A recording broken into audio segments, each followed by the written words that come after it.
hearing of the Subcommittee on Military and Foreign Affairs will come to order. I'd like to welcome everyone. Without objection, the chair may declare a recess at any time. I recognize myself for the purpose of making an opening statement. Thank you for joining us today as we discuss one of the most complex and serious threats to our national security, the unauthorized use of unmanned aerial systems, or UAS, over U.S. military installations and sensitive sites. In recent years, we've seen a surge in drone incursions over military installations across the country.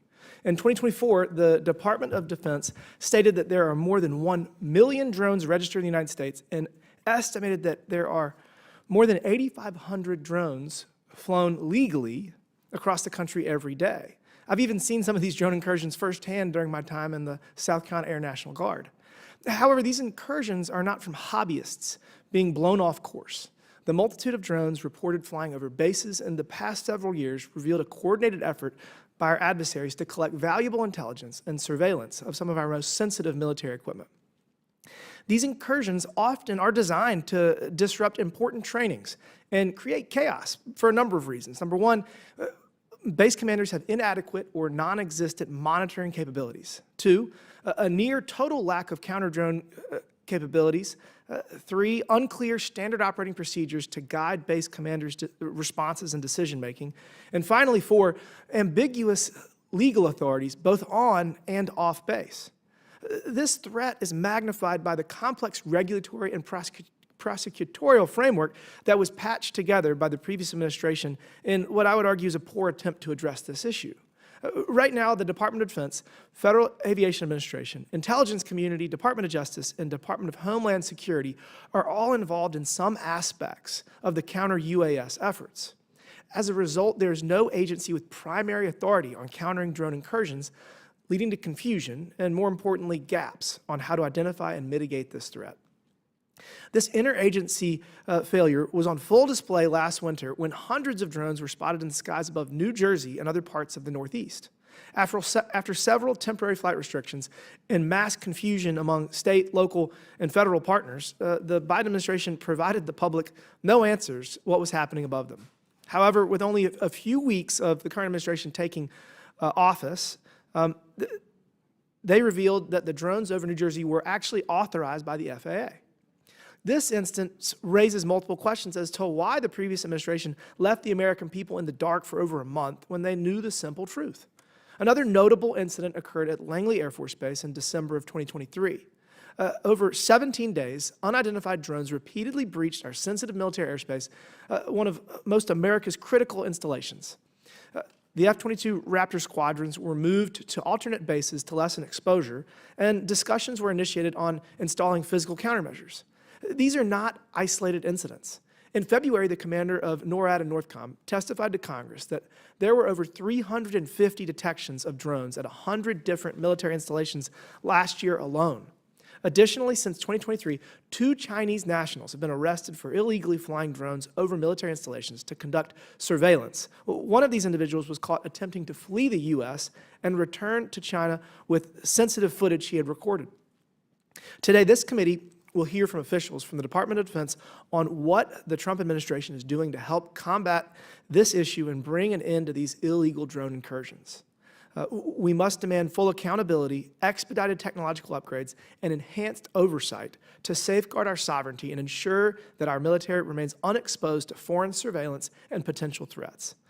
I'm hopeful that our witnesses here today have suggestions on how Congress can help empower the right federal agencies to combat this problem and secure the skies above our military bases. I now recognize Ranking Member Subramaniam for the purpose of making an opening statement. Thank you, Mr. Chairman. Thank you for holding this important hearing, and thank you to our witnesses for being here today and for your service to our country and to making our airspace safe. It's clear that UAS is an issue right now. It's the future of warfare, from the war in Ukraine to our own military bases in the continental United States. We are seeing real time that UAS are redefining how battles are fought and how intelligence is gathered. And I believe it's been 350 drones that have been reported in the last year over 100 different military installations. that's 350 different potential national security breaches that we know of. These include highly sensitive sites such as nuclear facilities and major military bases, and that's a huge threat to our national security and the lives of our service members. And unfortunately, our lack of coordinated, effective response needs to be addressed immediately. And I know everyone here today wants to work on it and is planning on working on it. And so we're familiar with this issue in my home state and the Commonwealth of Virginia.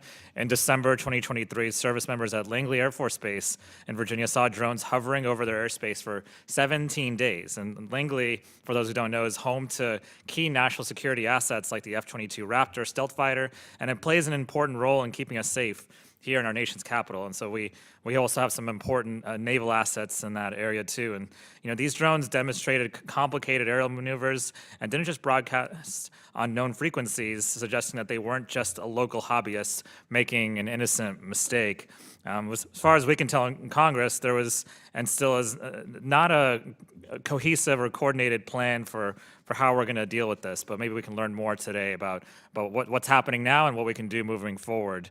Our job on this committee is to find answers to questions, and I have a lot. Who is piloting these drones, for instance? Are these criminal actors? Are these foreign adversaries? Are they simply local hobbyists with advanced capabilities? I'm not sure about that, but maybe that's the case. And what are they doing? Are they gathering intelligence? Are they probing for weaknesses? Are they planning an attack? And finally, what is our plan for dealing with them safely and effectively? Because these UAS are a clear and present danger to our national security, and we need to have a plan to counter them. There are several areas I'd like to focus on today. The first is counter-drone authorities. Right now, the U.S. law allows the Department of Energy, Justice, Defense, and Homeland Security to detect and respond to drone activities in certain situations, such as nuclear facilities, for instance, missile defense assets, or other covered facilities. But only around half of all military installations actually fall under this definition of covered facility, which is why I think this may be something we should look at for change. The second is counter-drone technologies. It's not just as simple as shooting them down, as we know. There are homes and businesses and parks near bases like Langley, and people live there, children play there. Shooting down drones could endanger people in these communities, especially if we don't know what payloads the drones may carry.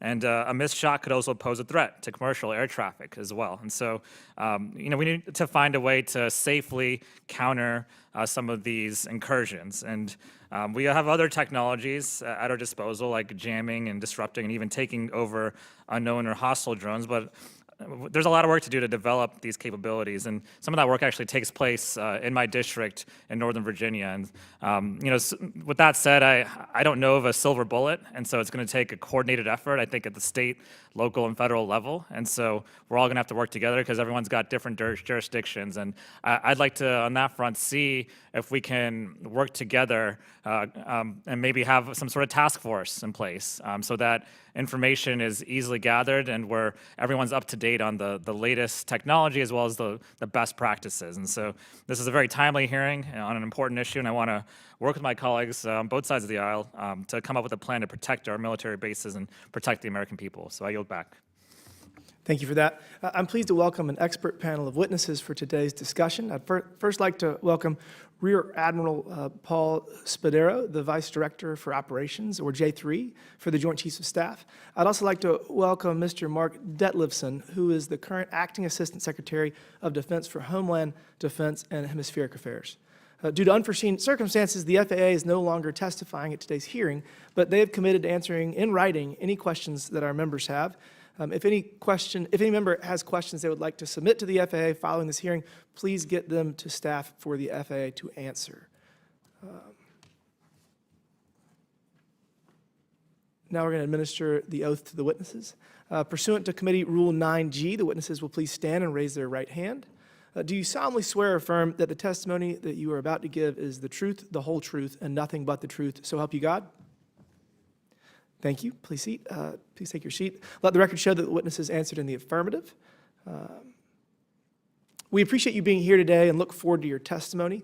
Let me remind the witnesses that we will have read your written statement, and it will appear in full in the hearing record. Please limit your oral statement to 5 minutes. As a reminder, please press the button on the microphone in front of you so that it is on and the members can hear you. When you begin to speak, the light in front of you will turn green. After 4 minutes, the light will turn yellow. When the red light comes on, your 5 minutes have expired, and we would ask that you please wrap up. I now recognize Rear Admiral Spedero for his opening statement.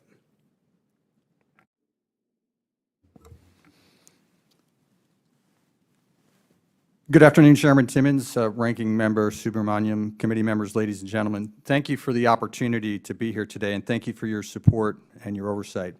Admittedly, several of my opening comments will echo those of the Chairman and the Ranking Member.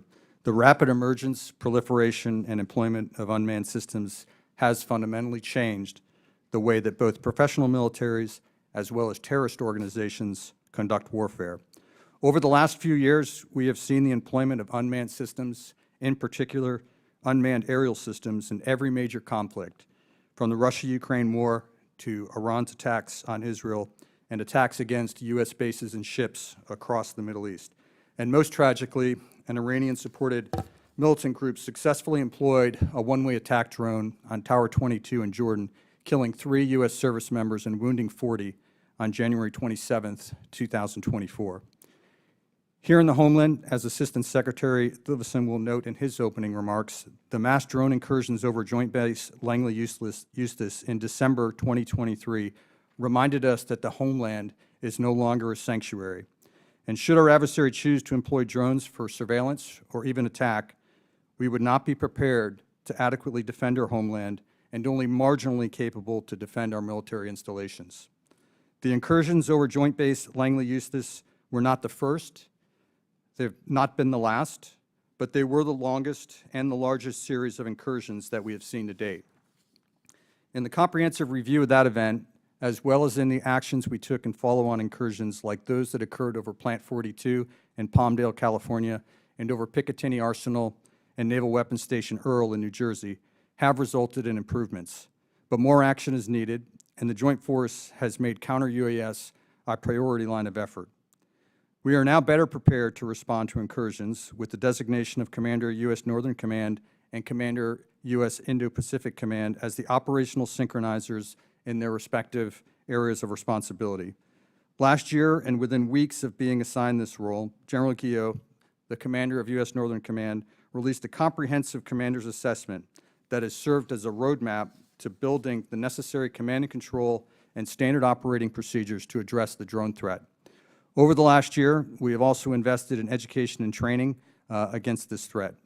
NORTHCOM has been the central driving force for the work being done by several organizations in partnership with industry to deliver the domain awareness and counter-UAS systems that we require.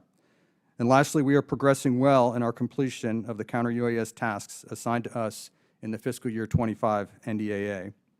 We appreciate your continued support and your oversight. Thank you for the opportunity to be here today, and I will now pass to Secretary Ditlevson.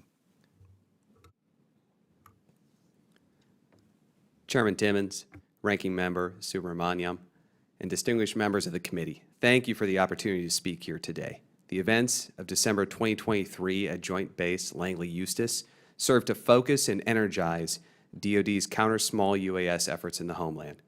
During the event, DoD struggled to address the incursions in a timely and effective fashion, owing at least in part to challenges within the DoD and our ability to implement a relatively untested interagency coordination process. To some extent, those challenges from JBLE still exist. However, we have worked since then to improve and refine our processes and coordination efforts, and we have seen improvements in subsequent responses. I can assure the committee that the department is as frustrated by these events as you are. However, we can't simply focus on looking back and waste precious resources. As a department, we act, we review that action, we adjust, and we move out. Today, I'm here to tell you that we are continuing to move out. I'm confident that we are in a stronger position to defend DoD installations today than we were in December of 2023. We are fighting this threat on 3 fronts: internal process reviews, generating better domain awareness, and clarifying commander's authority and legislation. Internally, we must focus on the ability to provide response at the speed of relevance. The designation of U.S. NORTHCOM and U.S. INDOPACOM late last year as the counter-UAS operational synchronizers in their respective areas of the homeland was an essential step. We have developed more streamlined interagency coordination consistent with Section 130I.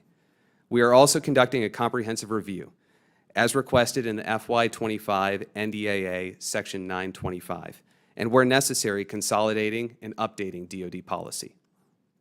This is an effort long overdue, and it provides us with direction and momentum. Lastly, working with our interagency partners, like our colleagues from the FAA, we have enabled DoD to sponsor facilities, which provide a critical mission to DoD but are not directly DoD facilities or assets. Second, generating better domain awareness is essential to developing an understanding of what is flying in our airspace and how to separate the negligent from the nefarious. This is the fundamental issue we saw at Langley in New Jersey. DoD is working through venues like the Joint Rapid Acquisition Cell, the JRAC, to rapidly acquire the right equipment and to give commanders better tools to understand the operating environment and the ability to effectively conduct non-kinetic and kinetic mitigations. Commander U.S. NORTHCOM phrased it this way in his posture hearing in February: "You can't defeat what you can't see." On the legislative front, we continue to engage with members of Congress to seek modest but important refinements to DoD's counter-UAS authorities under Section 130I.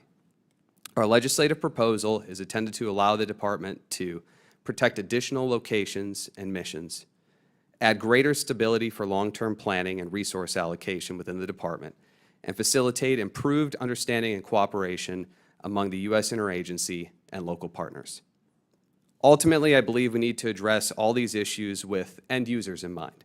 Our installation commanders and the security personnel charged with the duties to protect our installations, our operations, and ultimately, our personnel. Lastly, the President of the United States has issued several executive orders directing the Department of Defense to take all appropriate and lawful measures to ensure the complete operational control of the border.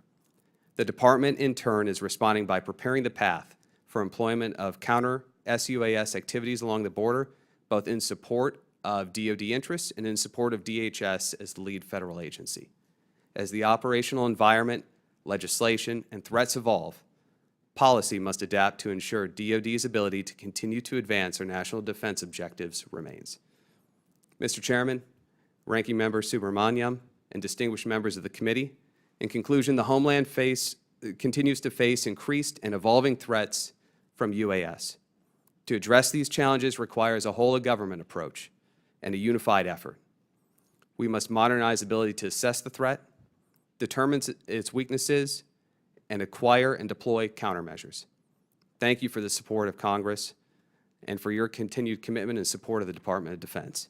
I look forward to your questions. Thank you. I now recognize myself for 5 minutes. Rear Admiral Spedero, how many drone incursions have taken place over U.S. military installations over the past 2 years? We got the number last time we had a briefing of 350, but have they grown, or what's the current data you're willing to share? Yeah, so the exact number I'd be happy to share in a classified setting, but I can tell you that it has grown. I'm actually curious, why did we get the 350 number in an unclassified setting? That was one of the questions I had. It's a great question, sir. Okay. Yeah. Fair enough. All right, well, let's do this. Can you discuss procedures that DoD has in place for a base commander when the base commander gets reports of an unauthorized drone incursion? Yeah, so currently there is a standard operating procedure that's been published by the commander of U.S. Northern Command. So each base has been provided that standard operating procedure. The expectation is they will respond in accordance with the.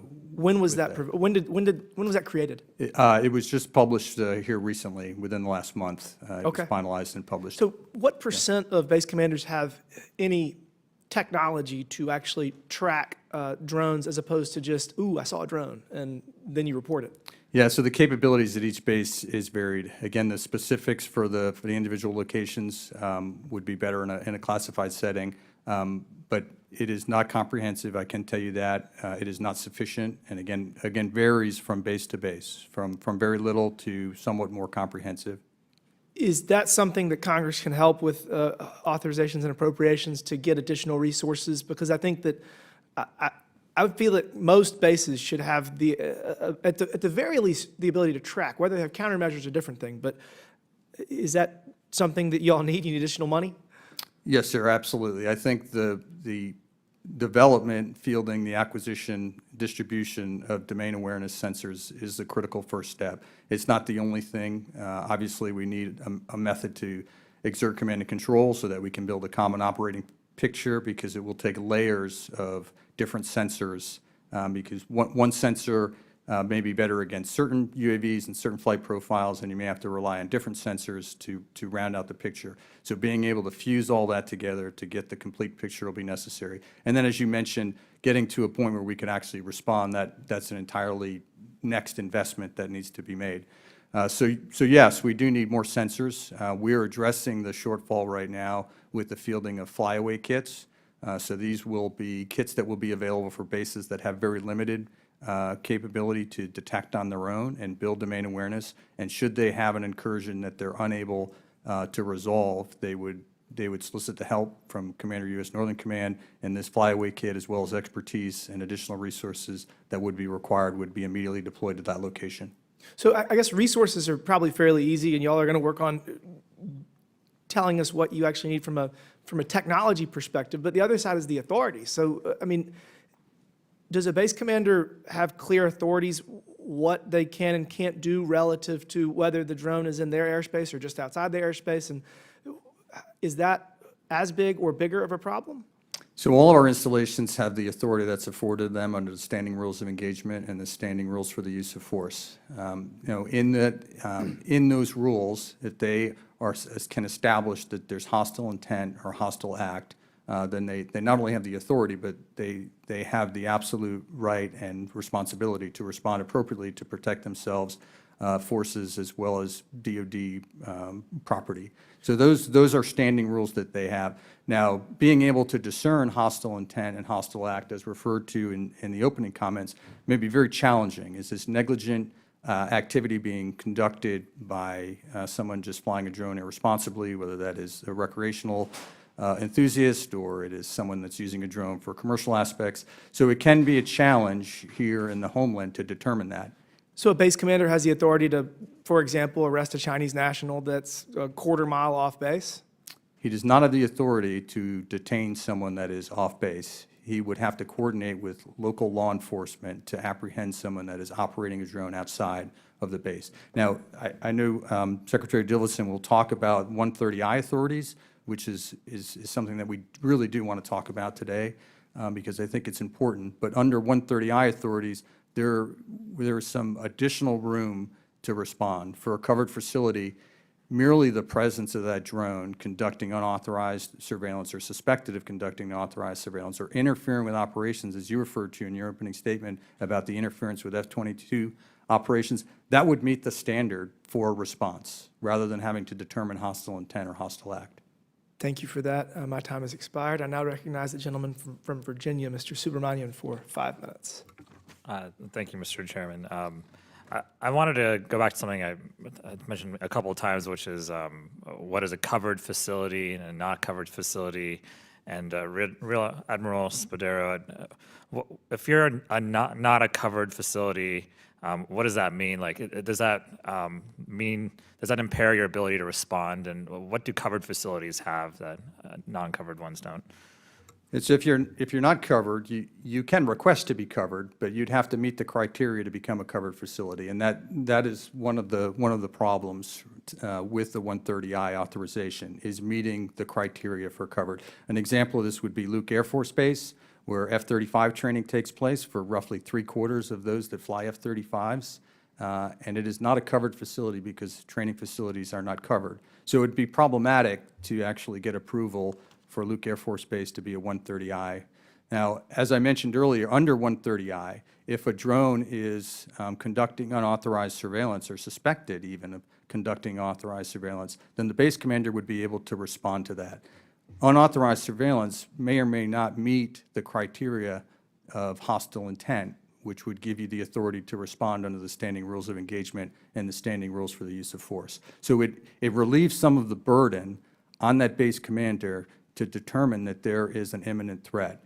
If this is interfering with our operations, if this is giving a potential adversary a look at our base and our sensitive activities, then we have the authority to respond. And mentioned before having to reach out to local jurisdictions if someone's operating UAS outside of a base. And what kind of coordination is currently being done with state and local jurisdictions? Is it sort of ad hoc, or is there like a process in place right now? And does federal law limit the extent of engagement with state and local? And how can we make that better?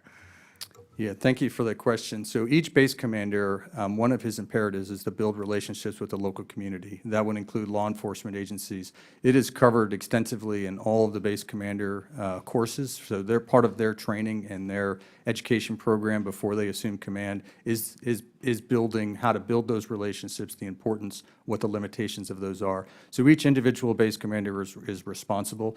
There are additional lessons learned and protocols and best practices about how to engage law enforcement on this particular threat. But those occur at our bases and did occur at Joint Base Langley Eustis. They had a very tight relationship with local law enforcement, with sheriffs, police departments, as well as other federal agencies, law enforcement agencies that have capability in that area. And they did respond in concert together to try to apprehend individuals that were responsible for that drone activity over the base. So that it does occur, and it is very important. And as far as technology and mitigation, what I don't know, maybe this is the right forum for this, but broadly, do you think there's technology gaps currently? And do you think that there's progress being made towards kind of filling those gaps? And what can we do, both in Congress as well as the private industry, to help kind of fill the gaps when it comes to technology for trying to address both kinetic and non-kinetic solutions? Yeah, in general, the technology to field systems has far outpaced the technology to defeat those systems. It's a much wider, broader, deeper market for drone application for commercial and recreational purposes. So hence that technology has evolved very quickly from radio-controlled drones to now fully autonomous drones that may or may not even rely on reception of a GPS signal, which would make it very challenging to intercept. So on the counter-drone activity, you have to come back to agencies that would be interested in that, like Department of Defense, Department of Homeland Security, FBI, law enforcement agencies. So we have to partner and we have to create that demand within industry to get technology back on pace to counter this ever-increasing emergence of drone technology. Do you feel like we have the personnel right now and the expertise in the country to be able to do this? I think we've seen a good response. I'll defer to Secretary Ditlevson. He can talk about DIU and other organizations that have really made a solid partnership with industry to advance this technology. Thank you, Admiral. Yes, there are several different organizations within the DoD that are looking at this issue and moving out rapidly to acquire new capabilities, such as the JRAC, the Joint Counter-UAS Office, and DIU. All of those, this is a focus area and one of their primary lines of effort. Thank you. I yield back. Thank you. I now recognize the gentleman from Virginia, Mr. McGuire, for 5 minutes. Thank you, Mr. Chairman, and thank you to our witnesses. Admiral, thanks for your service. I want a yes or no from both of you. Are you aware of the August 2020 advisory? It's an advisory on the application of federal laws to the application and use of technologies to detect and mitigate unmanned aircraft systems. Are you two aware of that? Yeah, no, sir, I'm not specifically aware of that. No, If sir. and when appropriate, I have a copy, and I'd like to admit that into the record. Without objection, so ordered. So I believe that's the source of a lot of the problems that we have. In the military, we have something called paralysis by analysis. Obviously, the commanders at Langley and other bases have seen drones, and they failed to act because, and I believe the source of those problems is this August 2020 advisory. And I think I have a solution for it. I was recently at the southern border where I met with Tom Homan, I met with Border Control, ICE agents, mayors, sheriffs, business owners, 10th Mountain Division folks that are protecting our border from San Diego all the way to Texas. And I asked them, are you seeing drones come across the southern border and surveying our troops? And the answer was yes. And I said, is 130I working for you right now? And I know what they said, but Admiral, what do you think? Is 130I right now working for us? So they don't have 130I. That's the first piece, Okay. and we're working to resolve that. So, for instance, in the national defense areas that have just been established as an annex, does not have 130I. I'm going to get to a point. Yeah. And how about, do you have an opinion on 130I right now as of today? Yes, Congressman, if we can get 130I implemented in these areas where Joint Task Force Southwest Border is operating, it should enable the commanders on the ground to have those expanded authorities that allow them to interdict and mitigate these UAS threats. And I know you said you're working with Congress on legislation, so I'd like to talk to you about an idea on a piece of legislation. It may be something that involves judiciary and FAA, but let me run this across you. So we currently have troops on the border facing the cartels and our critical infrastructure. Now, of course, we've got Langley Air Force Base and other critical infrastructure as well. And of course, we've got bad actors that are have bought land next to our military bases. And they're surveilling us on a daily basis. And it's only a matter of time until we have our next 9/11, 9/11 terrorist attack. The problem is bureaucracy prevents action, but this time we know about it and we can fix it. And right now with 130I, the way it's proposed, you have to be observed or attacked and then ask for permission, and that takes delays. I've got an idea that might speed that up. 18 USC, US Code 32, is treating remote control airplanes, which I call a drone. So 18 USC 32 is treating remote control airplanes or drones as if they're passenger airplanes. And they're not. Basically, the problem is the government has created a complex statutes to let a few bad actors possibly take action if you jump through 1,000 hoops. 130I. This is not good enough. We owe it to our military and our citizens to fix this. The United States provides better protection from UAS to Saudi Arabia than we do to our own citizens. And so my idea for a bill is you change the word from aircraft to manned aircraft.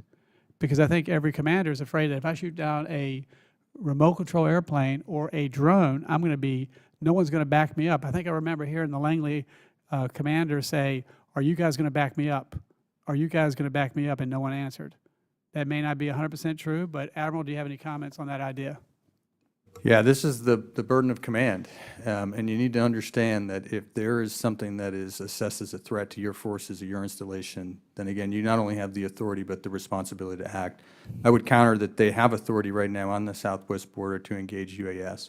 We have, in the last few days alone, reaffirmed that under the standing rules of engagement and the standing rules of use of force, when you take in the totality of the facts and the circumstances at the time, you have the authority. We know that cartels have used UAS for unauthorized surveillance to assess our troop size, our movements, to solicit and enable attacks from other vectors.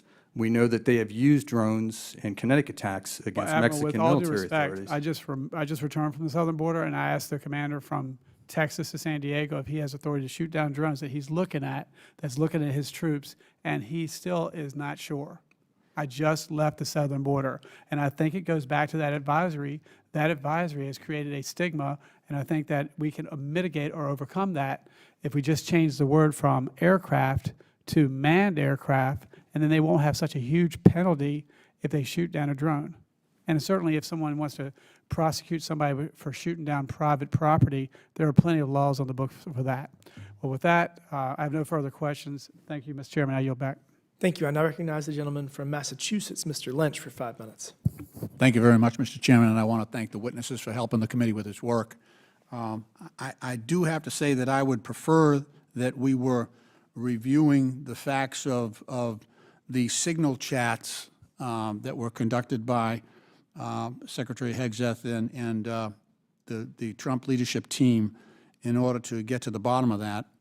However, I will, at a later date in full committee, enter a resolution of inquiry to ask the administration to provide information to this committee, to the Oversight Committee, regarding how that happened. it was bad enough, the last time we were here, we just knew that the initial signal chat had happened and that inadvertently they had included the editor of the Atlantic, who was not approved for clearance, and that the chat included specific information about those attacks against Yemen, and which could have put our sons and daughters in uniform at grave risk. Now, that was then. Now we know that this chat also went to Secretary Hegseth's brother, his sister. I don't think his mom was in on it. She's about only one in the family who wasn't in on it. And then the family attorney was in on it as well. So that's a whole set of people who were not authorized to be on that chat, again, that disclosed, classified information and actionable intelligence about an impending U.S. attack in Yemen. And then beyond that, now we find out that Secretary Hegseth is using his Gmail account and using a phone that was listed on his sports betting app and available to the public. So this just keeps getting worse. I know that is not the fault of these witnesses, and they probably cannot illuminate the circumstances, but I will be filing that resolution of inquiry asking for the White House to provide that information, because that is important. It's not partisan politics. It's just what the Oversight Committee should be doing to keep military personnel safe, like what we're doing here. We're having a hearing on drones, being flown in the area of U.S. bases, and that presents a danger to our sons and daughters. Well, so does using a non-secure platform to discuss actionable intelligence against our enemy who has anti-aircraft and anti-naval vessel capability. That's really important too, and that presents a clear and present danger. I know that there were reports in the press that the White House said that was childish. That was childish that Mr. Secretary Hegseth did that. I agree with that assessment. I think it was totally immature, and it demonstrates an unfitness and a lack of seriousness about protecting our sons and daughters in uniform. We all nominate young men and women from our district to the Military Academy at West Point and to the Naval Academy. And dear God, you can't put a family in that position, put one of our best and brightest in that position, and then leak information to our enemies while they're going into battle.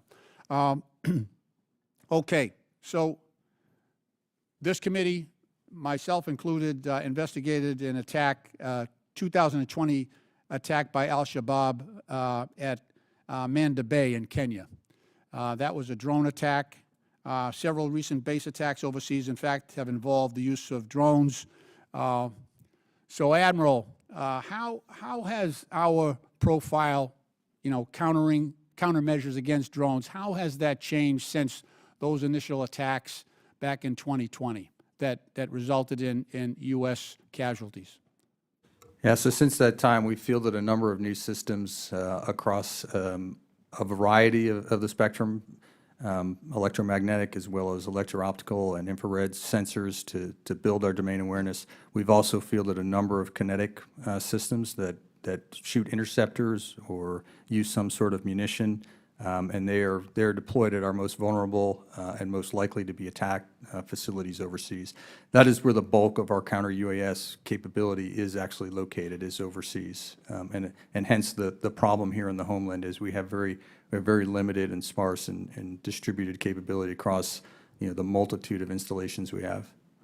Thank you, Admiral. Thank you for your courtesy, Mr. Chairman. I yield back. Thank you. I now recognize the gentleman from Arizona, Mr. Biggs, for 5 minutes. Thank you, Mr. Chairman. I just want to briefly comment about the previous questioner.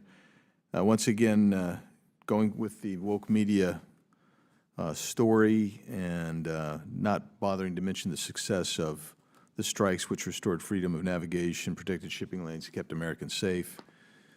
Nor did he bother to mention that the encrypted service that was being used was one recommended by the previous administration, by DHS guidance. But my questions with regard to this topic is for both of you, and you can just this is the context. So do we have the technology to discover that there is UAVs in the neighborhood of our bases? Yes, Congressman, we do. Okay.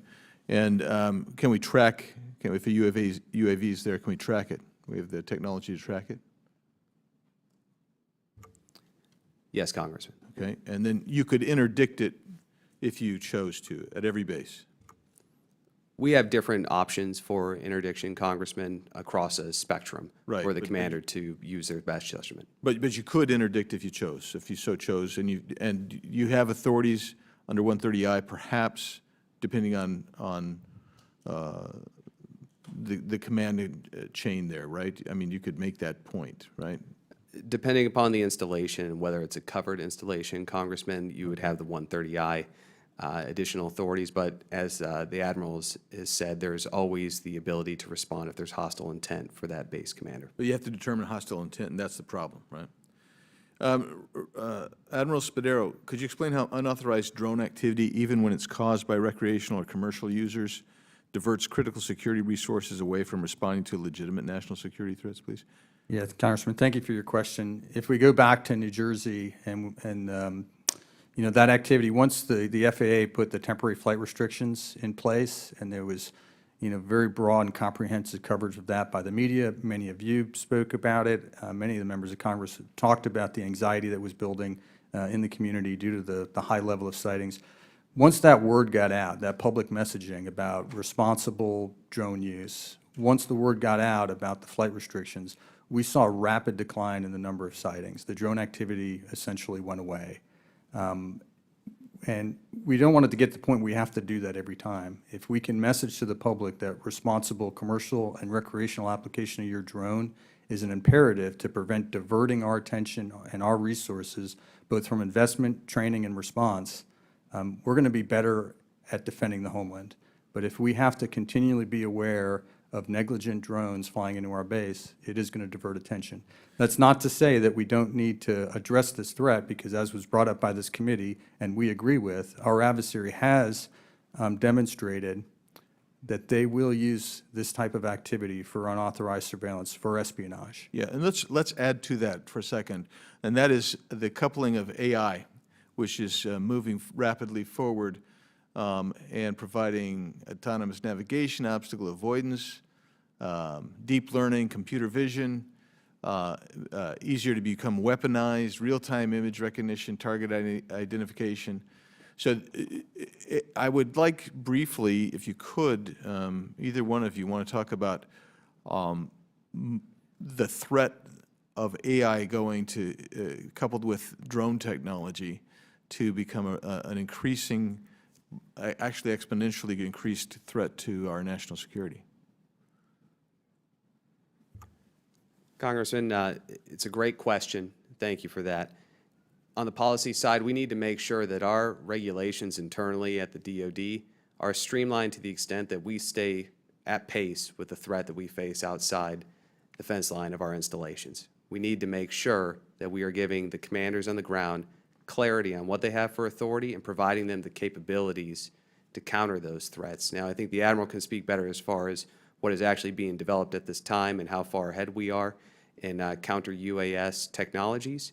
But as far as the policy purview is concerned, I know from the Secretary of Defense front office down, we need to give the warfighter every capability they need to keep our service members safe. I know that I'm not going to have time to hear your answer, Admiral, sorry, but with regard to the policy, I would ask that you work with the chairman of the subcommittee on policies that need to be rewritten, perhaps through legislation that we can do to facilitate defending against this combination of AI and drone technology, which is advancing very rapidly. And Mr. Chairman, to that extent, I have some unanimous consent request, if possible. So, Yes. Yeah, the first one is autonomous ascent, how AI is reshaping the future of the UAV industry. Another piece, mystery drones swarmed a U.S. military base for 17 days. And next one, what we know about the Langley Air Force Base drone incident. Without objection, so ordered. Thank you, Mr. Chairman. Thank you. I now recognize the gentleman from Texas, Mr. Cloud, for 5 minutes. Thank you, Chairman. Thank you for bringing up this very important topic that's very timely. And thank you, Admiral, especially for your service and those in uniform behind you for what you do to protect and serve our country. It occurs to me that we're discussing this issue, but it seems to me like it's as much a system of some of the bigger issues we've seen at the Pentagon in regarding our stance just on the world stage, in the sense that, you know, I wish we were talking today about how advanced we are and how forward-thinking we've thought about this, and that we've invested in these new technologies, and that we're leading the world in it, and when we look at drones and drone incursions. But yet, for me, you know, I've considered that funding our defense is our #1 constitutional duty in Congress. My biggest concerns have been that sometimes we are funding legacy systems that are outdated as opposed to investing into where the puck is going, so to speak. And while the funding for this is in lots of different buckets, my analysis, looking through a bunch of it seems like we're spending about $22 billion-ish in the last budget on fighter jets, and maybe $1 billion on drone and counter-drone technology together. Maybe off a bit because, again, it's in a lot of different pockets. But it's that concerns me in the sense of, you know, we're talking about military incursions over our base. We're talking about one drone coming and what we can or can't do about it. I think from the American taxpayer who's sitting at home going, we're spending $800 billion roughly on defense, and we can't shoot a drone down. It's just a frustrating experience because we want to think that we can do that. So, as has been mentioned, us needing to do our job to make sure that you have the capabilities to do it. But I would also wonder how much of this is a little bit of a reactive stance in command, being more concerned about CYA, so to speak, as opposed to protecting the assets and the intelligence and the information that is available on that base. You mentioned that you recently developed the SOP, I guess about a month ago. That was news to me. Could we get a copy of that sent to this committee? Yes, sir. I don't see a problem with that. I'll coordinate with Commander, U.S. Northern Command. Okay. That would be much appreciated. And, you know, we all remember the what I would call Biden's balloon blunder, where we had this balloon come across. We sat here and watched it for days. I went to a meteorologist at one of the local news stations, and he was tracking it and predicting where it was going to go, and yet we were watching it go over bases and not doing anything about it. How much is this is just not the will to act versus legitimately you being prohibited legally from doing things?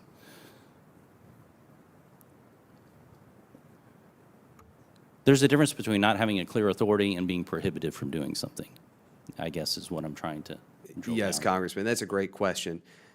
For us on the policy side, we seek to clarify the authorities for base commanders so that they understand exactly what they are able to do. And as you pointed out, sometimes there may be a little bit confusion because of how the language is given out or guidance is pushed down to the lower levels.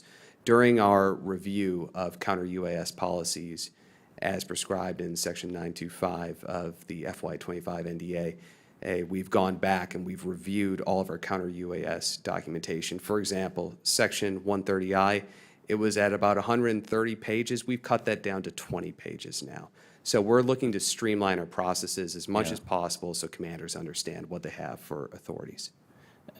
That's certainly very helpful. And I guess, if I could convey kind of the angst to the American people, we're looking at this and thinking, okay, there's drone incursion into the United States. There's bad actors within our borders now who have the ability to even attack infrastructure. I mean, we're talking military bases, but it could be electric power lines, it could be pipelines, it could be anything at this point. And we seem very, like we're approaching this from a very bureaucratic standpoint as opposed to something that literally could be a problem next week. And I'm wondering what we can do and what we can help you do in the sense of urgency that could be needed. We have bad actors even at state level within our borders because, we had open borders for the last 4 years. So the terrorist activity that's now in our country, bad actors from other state that don't have the best interest of our country in mind are here with this kind of capability. And what can we do to speed up this process so that it's handled with the urgency as opposed to kind of like this curious bureaucratic question that needs to be resolved? That's a question. What can we do to speed it up, both from DOD and from Congress's standpoint to support what you need? Thank you for the question, Congressman. We have a legislative proposal working through the Pentagon right now focused on 3 areas where we could improve Section 130I. In the Department's opinion, we don't want this provision to sunset. We want to make sure that the authorities continue forward. There is an expiration date on 130I authorities next year. We also want to expand the locations and missions covered under 130I. As we've discussed today, the bases are not all covered. Not all installations qualify as one of the 9 mission areas under 130I. So we'd like to expand that to cover all installations. And then we'd also like to facilitate data sharing, because right now data sharing from the DoD side is limited only in the pursuit of a legal case against a particular individual or group. We're not able to share data with our interagency partners to improve our tactics, techniques, or procedures. And to your point, Congressman, earlier about driving cost efficiencies, being able to share data to produce better technology would help us be more efficient with taxpayer money. Thank you for that. The gentleman's time's expired. The Chair now recognizes the gentlelady from Florida, Ms. Luna, for 5 minutes. Thank you, Chairman. Here's what every American needs to know that's watching this currently. In 2024 alone, 350 drones were detected flying over our military installations, over 100 to be exact, and that came straight out of the mouth of General Gregory Gillett, commander of NORAD and U.S. Northern Command.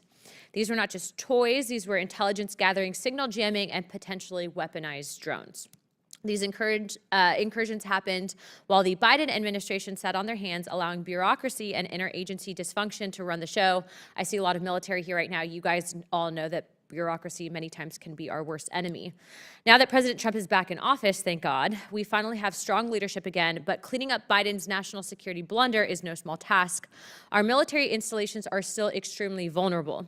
As hearing just sitting here from some of my colleagues, we have the CCP, Iranian proxies, Mexican cartels, they all know this.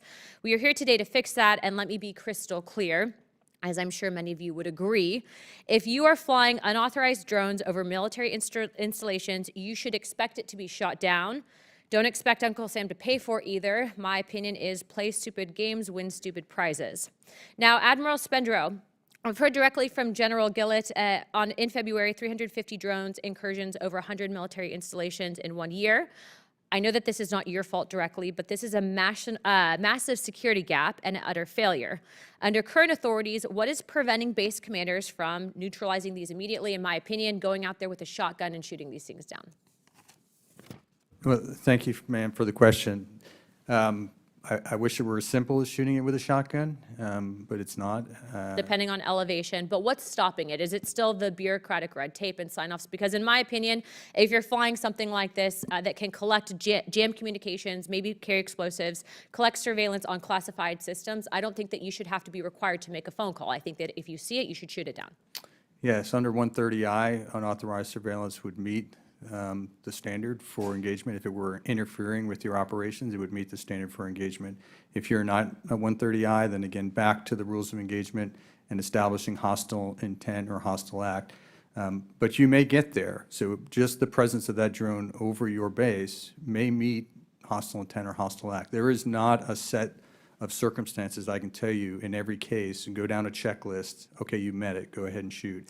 Sir, I mean, I think you might agree. If you are flying a drone in any capacity, I don't care if it's civilian or not, over military installation, I don't even think you should have to go to a checklist. I think that it should automatically be taken down. Yeah, and that's the preference to invoke 130I is to relieve that burden, because we do agree that unauthorized access to our bases poses a threat. Even if there aren't sensitive activities, it does provide surveillance of our force posture, our weak points, our vulnerabilities, descriptions, geographic details of the base. All of the information, right? They can gather intelligence piece by any means necessary. So we do want 130I protection because we'd like to relieve that burden. Now, engagement still needs to meet the standard, the responsible standard. You have to do a collateral damage assessment before you can engage. Well, I have a anywhere. feeling with this administration and the members on this panel, I think that you'll probably get there. So help is on the way in that regard.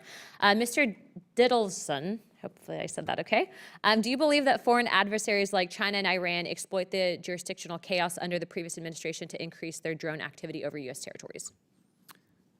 Yes, Congresswoman. I think our adversaries take advantage of every weakness that we have in our system, and they're constantly probing, trying to find an entry point. Okay. Well, let me just be crystal clear for the record. If you fly a drone over an American military base, it should be blown out of the sky. I don't think that this is a controversial perspective to have. No phone calls, no paperwork, no permission slips. But under the Biden message, I think it was more or less the message of fly wherever you want. We'll kind of deal with it later. But be crystal clear, under this administration, the message is FAFO. For decorum sakes, we won't interpret that, but just mess around, find out. You guys all know what that means. We have the technology, we have the capability, but what we lacked up until now is the courage to act without apology. This isn't about drones, it's about deterrence. It's about restoring the kind of unapologetic strength that keeps our enemies at bay and our warfighters safe. I yield my time. Thank you guys so much for being here today. You guys look great in uniform, and you do too, ladies. Thank you. In closing, I want to thank our witnesses once again for their testimony today. I now yield to Ranking Member Subramaniam for closing remarks. Thank you, Mr. Chair. I think let's keep it brief. That I think we have some good ideas that we can maybe turn into legislation, and we can hopefully make sure that we empower bases to both have the right technologies to address this, as well as to make sure more military installations are covered under statute potentially, make sure there's better coordination with state, and local, and federal, and make sure that overall we have a workforce and the capacity to be able to address these challenges. So I'm glad we are all on the same page on that front, and I look forward to working on this together. Thank you. I yield back. Thank you. I now recognize myself for closing remarks. It seems that we're a bit paralyzed here in Congress to deal with emerging technology. I've been working on cybersecurity legislation for the last 6+ years, and it has to go through the bill that we need. A comprehensive bill would have to go through at least 10, maybe more committees of jurisdiction to get it right in the House, and probably another 5+ in the Senate. And we are just unable to do what we need to do to address real national security issues in the realm of cybersecurity.